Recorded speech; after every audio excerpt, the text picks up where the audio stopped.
Utoya Island, 500 meters off the coast of mainland Norway. It's our paradise. It's like this island is the most beautiful thing on earth.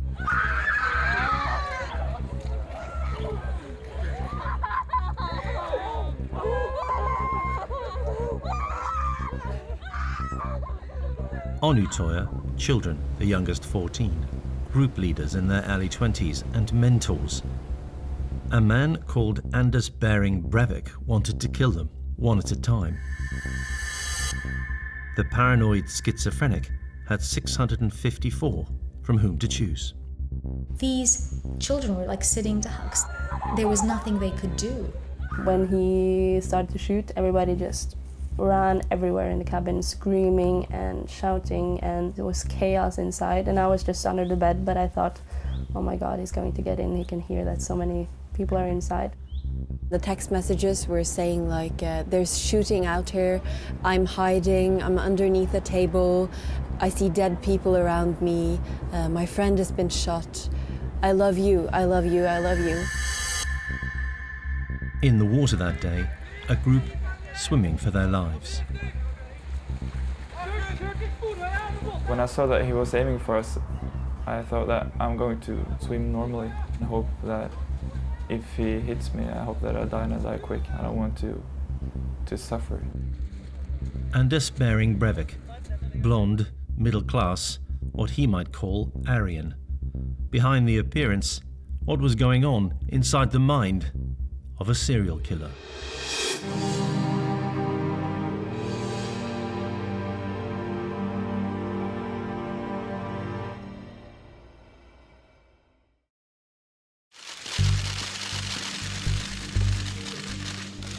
Anders Behring Breivik had planned his big entrance for a long time. This was his stage, his moment in the spotlight. Why had he killed 77 people? Because Norway was broken. He was the one that had to fix this. He was the one that had to give everybody a wake-up call. The whole world, all of Norway couldn't see what was going wrong. It was up to him. And once he started this, then the whole world would get it and he would be a hero. The Norway of Anders Behring Breivik was pure, uncontaminated, clean. A land of extremes and of beauty, with boundless drifts of virgin snow in the north, plentiful seas in the south, and sophisticated towns and cities. Its capital, Oslo, the envy of Europe. Rich, too, oil-rich. Breivik may not have approved, but it is also the birthplace of a global institution whose very name resounds with the country's values. When you think of Norway, you think of tolerance, you think of the Nobel Prize, you think of peace. Certainly you don't think of murder, certainly you don't think of racism. For Breivik, Norway had gifts that few other nations could dream of, and God had made it that way. Norway's Lutheran Church had always preached simple principles, austere, unfussy, imposing doctrines of hard work and loyalty to the king and country. For Breivik, a Norway pure in word, deed, and race, an Aryan Norway, white. But a Norway at risk. To the paranoid Breivik, it was under attack from people of different colour, different faith. Norway has an incredibly vibrant immigrant community. In 1980, there were about 1,000 people of Muslim extraction. 30 years later, there were 120,000. This didn't really agree with everybody, and we know that Breivik didn't like it at all.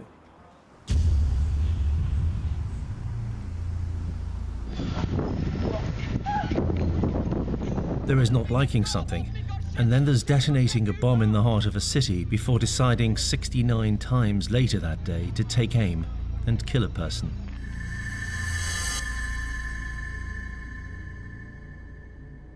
Anders Behring Breivik, something of a loner, needed followers to his anti-immigrant, anti-Islam cause. He needed to become noticed, and what better way than to murder as many of his enemies as he could, and to target their children too, those he called Category B traitors. Suddenly he fired maybe 5 shots, and all I can remember is that suddenly there was a kid missing from our group. The journey to understanding Anders Behring Breivik begins with his childhood, privileged but troubled. Breivik's family were actually very well respected in Norway. His father was a diplomat, his mother came from an old, well-established, well-respected family. So in many ways, he had all the founding to kind of grow up and do something that could have mattered. When a baby, Anders' parents divorced. Later, a custody battle coincided with poor performance at school. 2 reports suggested he be taken into foster care. At some point, issues started to emerge. He was experiencing a big sense of rejection. In fact, it was reported that there had been suggestions that he should be taken into care because this divorce was so difficult. If a youngster is exhibiting psychological stress, whether due to a parental split or issues at school, then these should be addressed. Usually they will resolve themselves, but if they don't, then we might have something to worry about. But who could possibly know how worried Norway should be? As he grew, Breivik seemed to seek certainty in institutions other than his family. He became a regular in a Church of Norway chapel. At school, he formed few friendships. He joined the right-of-centre Progress Party's youth wing at the same time as it was proposing tightening immigration laws. By 15, he was a low-level delinquent, ordered to do community service and pay a fine for spraying graffiti, one of 3 minor offences that brought the adolescent Breivik to the attention of the authorities. Upon leaving Handel's gymnasium or school, Breivik avoided military service in the Norwegian army. He may have felt rejected. If he did, it became a pivotal moment in the history of Norway. Breivik opted instead to pursue a different means of serving his country. In 2001, he began to write a manifesto of his beliefs.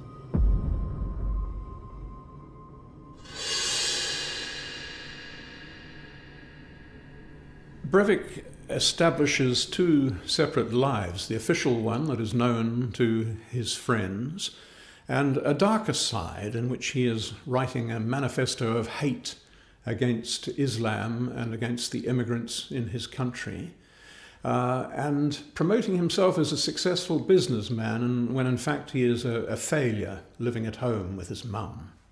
The business ventures haven't worked. Socially, he's not very popular. He doesn't have any meaningful relationships, either professionally or personally. The manifesto, as he called it, became Breivik's Mein Kampf. It was to reveal his mind, as few other killers have ever done. He espouses the virtues of far-right political thinking, details the wrongs of immigration, and bizarrely champions the cause of an ancient order of knights who fought in the Crusades against Islam. But the manifesto also, chillingly, detail his plans for systematic murder. It was a simple thing, really, simple sequence. Publish the workings of his mind, commit the mass killings, and then step back and await the uprising. There was one other thing about his manifesto. For now, he was keeping it secret. The first day of Camp 2011 was like those for young people going back a generation. Utoya was cloudless, warm. Not only Labour Party supporters loved the island.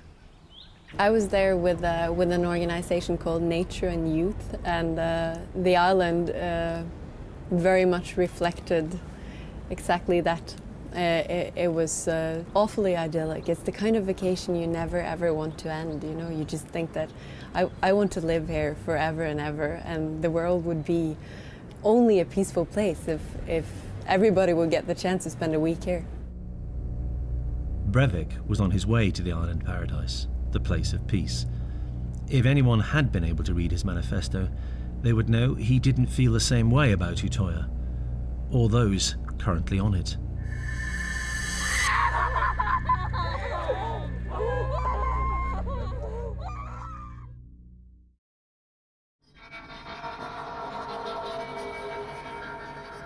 In 2011, the mind of a 32-year-old Norwegian, Anders Breivik, had descended into a dark, dangerous place. His childhood had been blighted by family discord. He'd had turbulent teenage years, and as an adult, he had failed at business. He had not made it into Norway's army and had few friends. Rejection is a powerful driver of discontent. So if this feeling is internalized, if Breivik feels that he is a total failure, and at the same time other issues are developing, such as an extreme hatred of immigrants, then we have the development of a dangerous situation. Nobody can tell what might happen to Breivik. He's a loner, he feels rejected by the people that he most believes in, and he's not talking to anybody about it. Breivik was deliberately keeping a low profile. If you don't communicate what you're thinking or what you're doing, you'll fly under the radar. He wasn't part of a right-wing scene in Norway. He didn't use the internet to communicate with others, and so nobody really knew what was going on. For the decade before 2011, Breivik refines an image of himself. He creates a character in his own definition of the world, one far removed from the multicultural, multi-ethnic Norway of the 21st century. To him, he was Breivik, the cultured young businessman, the Freemason, the heir to the Knights Templar, the Crusaders who had tried to wipe out Islam. And all of this he puts in his manifesto. He begins by interviewing himself. So, this narcissism it shines out so strongly. He asks himself 100 questions because he believes this is clearly what the world would want to know. They'd want to know who this important, brilliant man was. So, the first pages aren't necessarily about what's going to happen. It's about, this is me, and you need to know because you'll want to know about me. And it's very punctuated by the need to be seen as someone important, as a game changer, as someone who will go down in history as making a difference. Breivik obsessively played video games.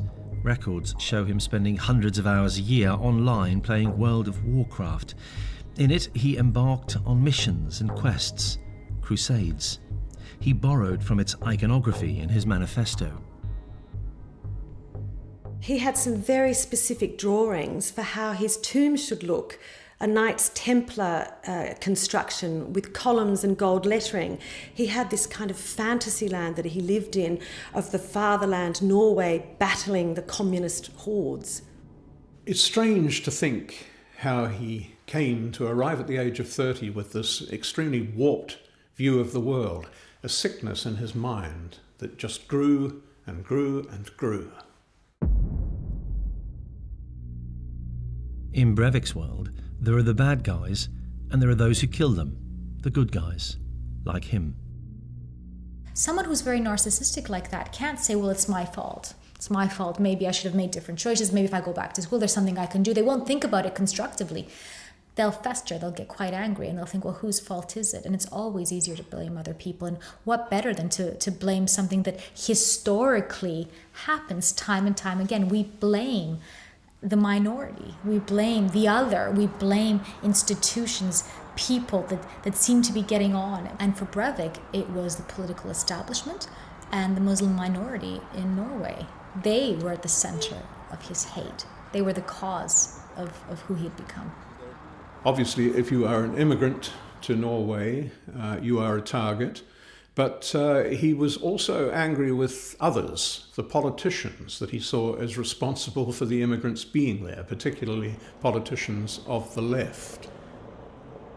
Breivik was planning mayhem and murder, and nobody knew. He comes up with his plan. He is going to make as much noise as possible. He's going to be as disruptive and destructive as possible, kill as many people as possible, because when he does, then people will read his manifesto that he's going to publish online. And then his theory is when they do, they'll be inspired. They won't be horrified. They'll be inspired. They'll understand him. And then all the social change that he's been hoping for that would make him great, well, that'll start. Breivik, Norway's deluded, self-styled avenger, had chosen his targets. Category A traitors were politicians and immigrants. Category B were their friends and family. He spent years planning, travelling in all weathers throughout Eastern Europe, building an arsenal of weapons and explosives. He was incredibly meticulous about the detail.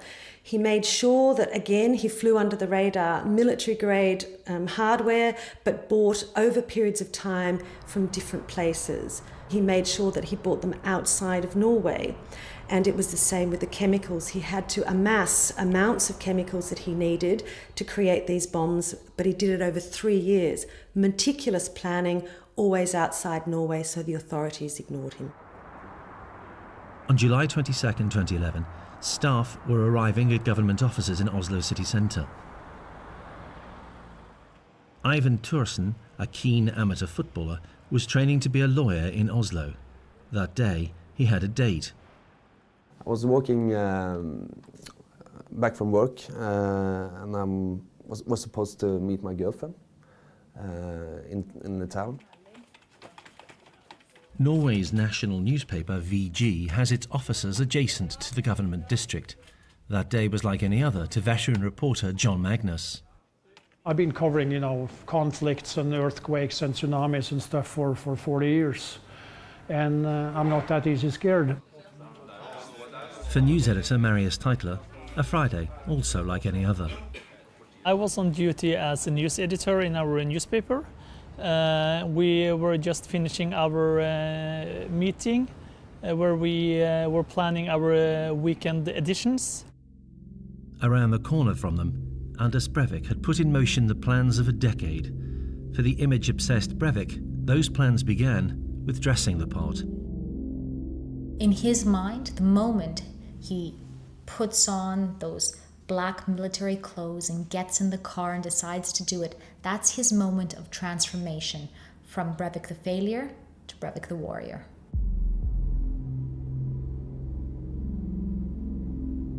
He was dressed to kill, and earlier he had uploaded his life's work to date, his manifesto. It's not very often that a multiple killer writes down what he's going to do for the whole world to see, and that's exactly what Breivik did. He wanted people not to think that he was some random crazy killer, that he was a very learned, thoughtful person who put thought into this. This also was a testament again to how he saw himself as important. This was his press release to the world about who he was. Breivik had already parked a van packed with explosives in Grubagata, the government district. He chooses the area of Oslo where the government has its offices. The government has let the immigrants into the country, and so politicians are also his target. At 3:25 in the afternoon, Breivik detonates the bomb.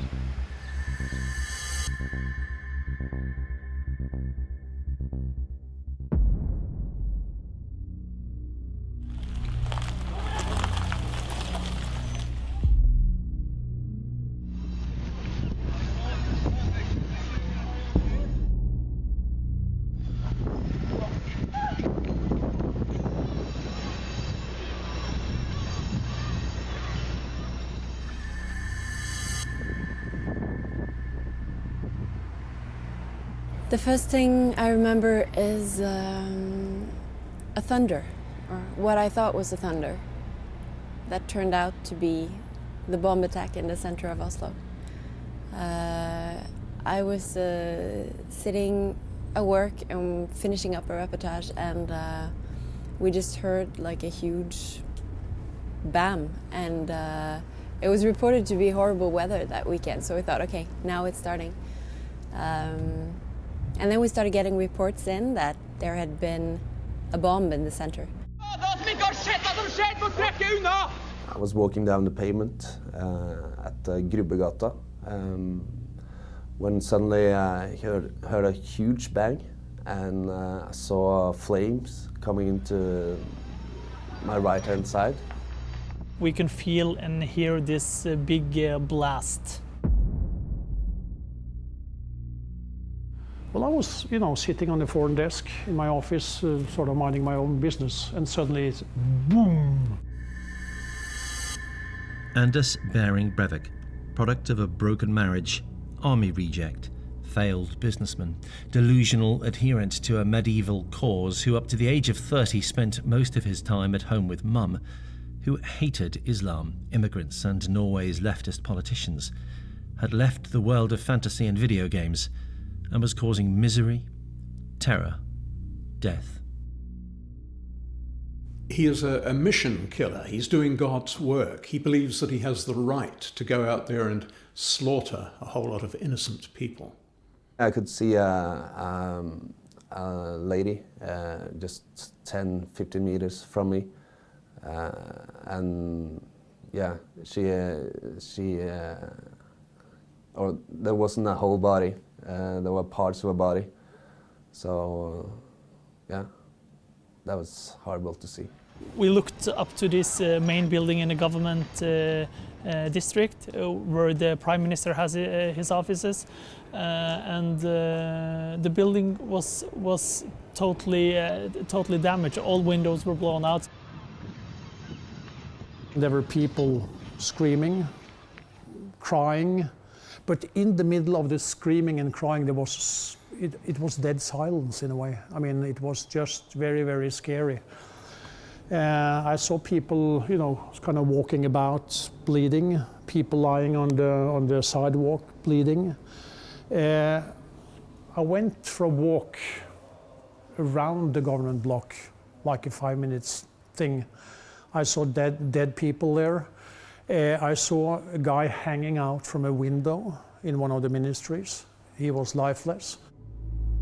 The work of the tortured mind of Anders Behring Breivik. 8 people died.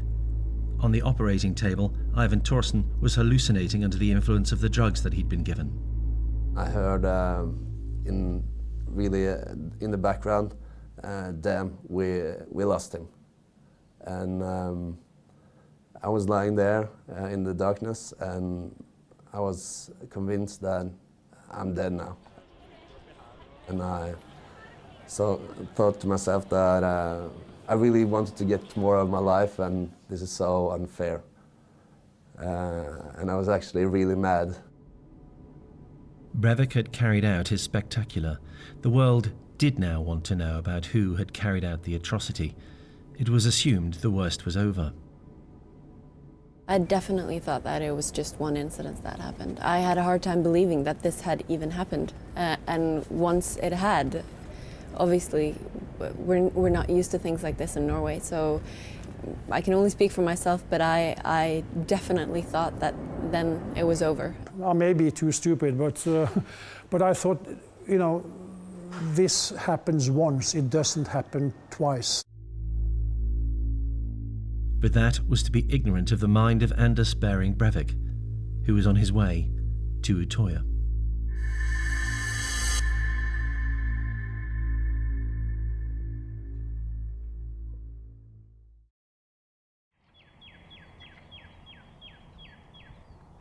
Utoya Island, owned and managed by the Norwegian Labour Party AB. Small, a short walk from one side to the other. To generations, members of the AUF, the youth wing of the party, summer camp on Utoya is more a state of mind than a place. Sleeping in tents, it was making friends, it was getting your first kiss. We play football, we play volleyball, people meet, people fall in love, you get friends for the rest of your life. It was staying up late with your guitar. There was great weather, we swam, we learned so much about AUF because I just became a member just 3 days before. It was probably the best week of every summer throughout my youth. I made friends for life there, and it was incredible summer, and I think that I became more active in AF after the first time I went on Utoya because it was so great. Very many people have a very strong emotional bond to this place, and it's very understandable. If you look at the names around the island, how you call like that different pathway or that little, the little mountain that's over there, it's all like, You know, it's the love path, or it's the little mountain of friendship. Utoya is peace, Utoya is love, Utoya is friendship, and it's joy, and it's youth who want to change the world for the better. And it's always been like that. I think it's unique for so many people to go to this place and to this summer camp out of their own free will and just be together because they share a political view. A political viewpoint not shared by Anders Behring Breivik. To him, Utoya was a breeding ground for left-wing policies, the ones which had encouraged immigration, that caused the contamination of Christian white Norway. Breivik drove the 90 minutes from Oslo to arrive at a jetty where a ferry is moored. It provided the only means of getting to Utoya Island. He knew he had caused a spectacular killing. That was what he wanted. He could have stopped right there, but he did not. News of the explosion was spreading. Details were scant. Online we were able to publish the first news flash right outside from the street. The front page editor, he borrowed a laptop and then just published one sentence. There has been a big explosion in Oslo city center. We will get back with more information later. A guy from another county comes into this room and says, "Oh my God, you have to open the Newsnet site." And suddenly, you know, there's this big headline, explosion in Oslo. We said that first of all, we're just going to stay here. It's the safest place on earth, she said. And we're going to have a barbecue and we're going to have fun. On a situation with a lot of youths on an island, hysteria could spread quite fast. So they spend a lot of time saying, you know, Utoya is the safest place to be, and we are on an island, and nothing can harm us here. A response Breivik had surely anticipated in his planning. And I remember that people raising their hands and asked, "Is there still going to be disco tonight? Is there still going to be the same program?" And I said, "We don't know yet. So just try to get in touch with everybody in Oslo, and we'll come back later." On board the MS Thorbjorn, Johanna Giske received a message. At that point, I got a call on the radio from the mainland saying that there is a police officer who wants to go to cross onto the island, and could a boat come over. We had cancelled all the rest of the scheduled boat crossings because we weren't expecting anyone. So I called the captain, and we decided that, okay, we're going to go down, we're going to pick this guy up.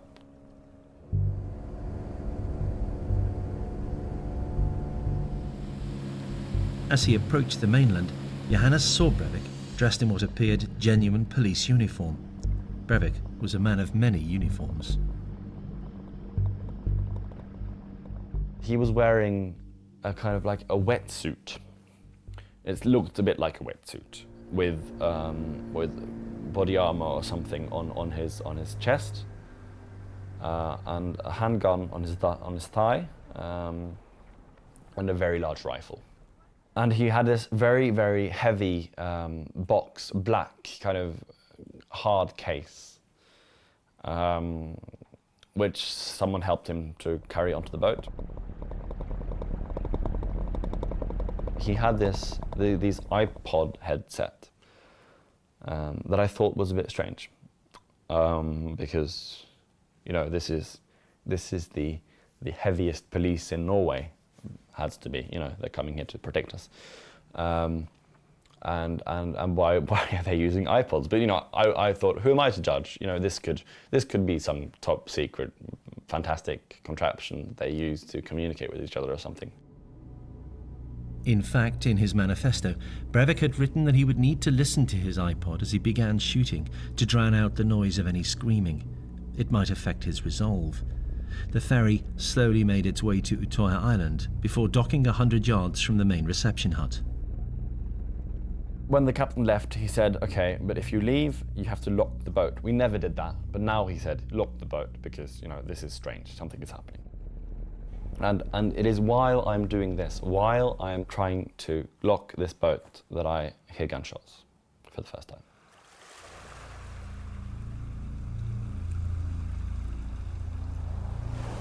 It was 5:22 in the afternoon. Breivik was armed with a Glock pistol on which was engraved the word Mjolnir, the name given to the hammer used by the Norse god Thor. He also had a bayoneted rifle on which was engraved the word Gungnir, the name given to the spear used by the Norse god Odin. He first killed 2 adults, then he ordered a group of youngsters to gather around him before beginning to shoot them. Some ran. I saw 2 girls running up towards the tent camp, and they were shot and killed. It was so weird to see, because we're used to see in movies and such that there's blood splatter and people screaming and all that kind of stuff, but they didn't make a sound. They just fell to the ground and suddenly didn't move. Breivik walked slowly from one group of young people and children to another as he methodically killed.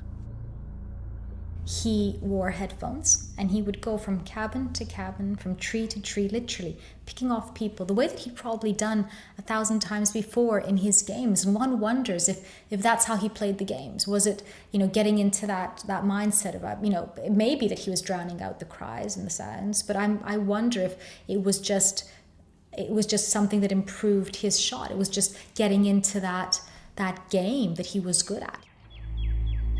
Despite his precautions, Breivik's headphones will not have shielded him from the noise of those he was hunting.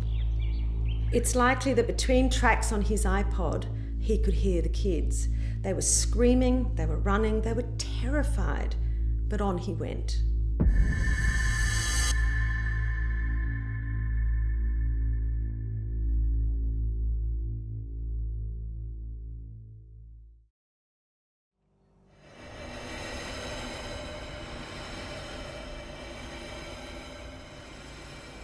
It was probably around 5:55, just over half an hour after he had first killed, that Breivik approached the cabin in which Lisa Marie Husby was sheltering. She had been able to hear much of what was going on. Suddenly we heard somebody outside, and he took the doorknob. There was chaos inside, and I was just under the bed, but I thought, oh my God, he's going to get in. He can hear that so many people are inside. So he shot 2 times through the window of the door, but he just left. And it's a miracle because we were almost 50 people inside. There were 564 on the island. Was he going to kill them all? He wants a spectacular, to make a big impact all over the world and overnight. He wants to be the killer of a lot of people. Breivik had killed relentlessly for 50 minutes as Christopher and the children that were following him ran frantically away from the sound of gunfire. Suddenly there were some shots that went through the trees. We could hear them really, really close, which made, I think, all of us just snap out of what we were doing. And it suddenly became really clear to me that we had to get away from here really quickly. I was standing around maybe 30 kids, and I just yelled out to all of them that we have to get away from here. So we're going to run down to the beach and we're going to swim for land. Breivik will have known that safety advice for anyone swimming in the cold waters of a Norwegian fjord included wearing a wetsuit at all times and never going beyond 10 meters from shore. Cramp can set in so quickly that being able to return to the shoreline promptly is vital. The youngsters with Christopher now faced a journey of around 200 meters without wetsuits. So I yelled out to everybody that they should take their clothes off and get into the water and start swimming. I think he very much wanted to create chaos and terror. This was something that wasn't a knee-jerk reaction. He'd thought about this for a very long time. He knew that this would cause the utmost chaos. The very location of this island you can't get to by car, which means it would have given him the longest amount of time. This wasn't something that police could just run and come to. These children were like sitting ducks. There was nothing they could do. The water was cold and it was rainy and windy and everybody was panicking. Some were getting cramps already. We weren't even halfway over. I figured that if I do backstroke, it's more not relaxing, but I don't use quite as much energy doing it. So I started to do that, and I could also get an overview of what was happening with the kids that were back on land.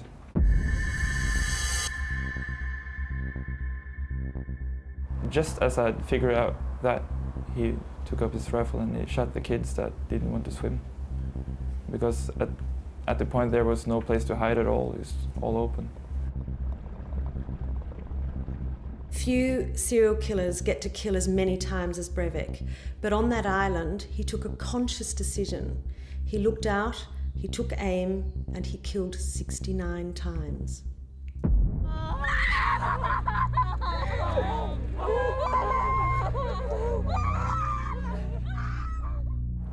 I saw him pointing his rifle at me, at us, and I thought that I'm not going to watch him shoot me, so I'm going to turn around and swim normally again.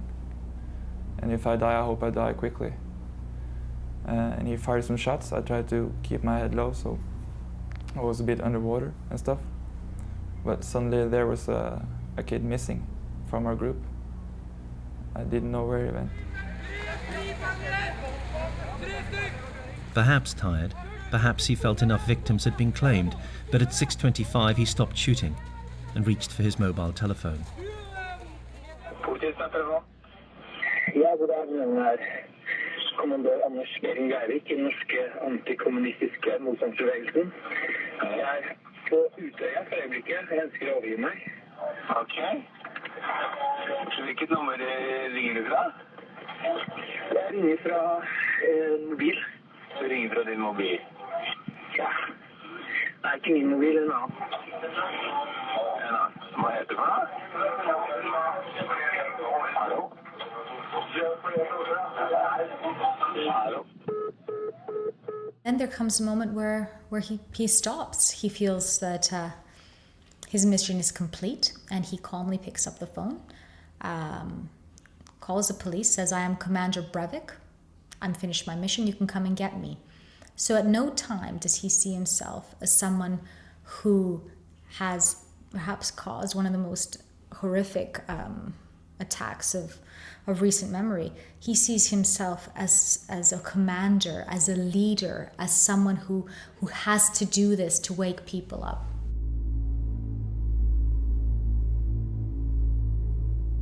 He went there because he wanted to get right into the heart of attacking the Norwegian Labour Party. And he saw young Norwegian people becoming the political leaders of the Labour Party, and he wanted to attack where it hurt the most. Breivik now believed Norway would change, the country would unite behind him. In fact, it united against him, and the young people who had survived his merciless killings, determinedly unchanged. My values might be even stronger than they were before. I feel sorry for him in a way, and I know that it sounds weird, but I think that we are so many people standing together, and it must be so lonely in his world. Imagine he has nobody now. He's going to be alone for the rest of his life. And we are hundreds of thousands that stands together and believe in our cause, and we have each other, and we will always have each other.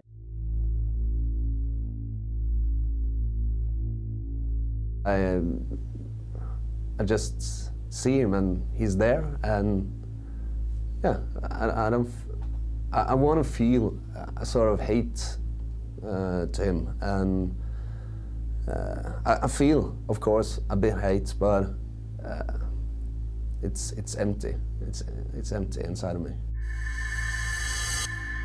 This guy was white, he was a Christian, he was a born Norwegian, raised Norwegian.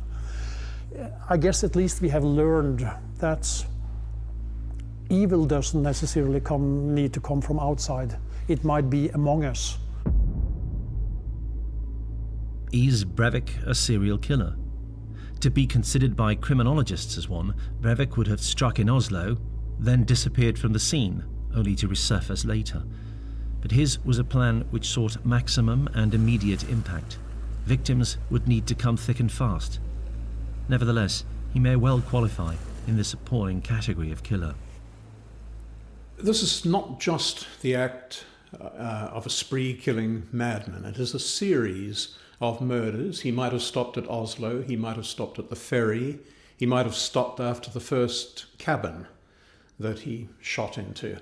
But no, he goes on, searching for more victims.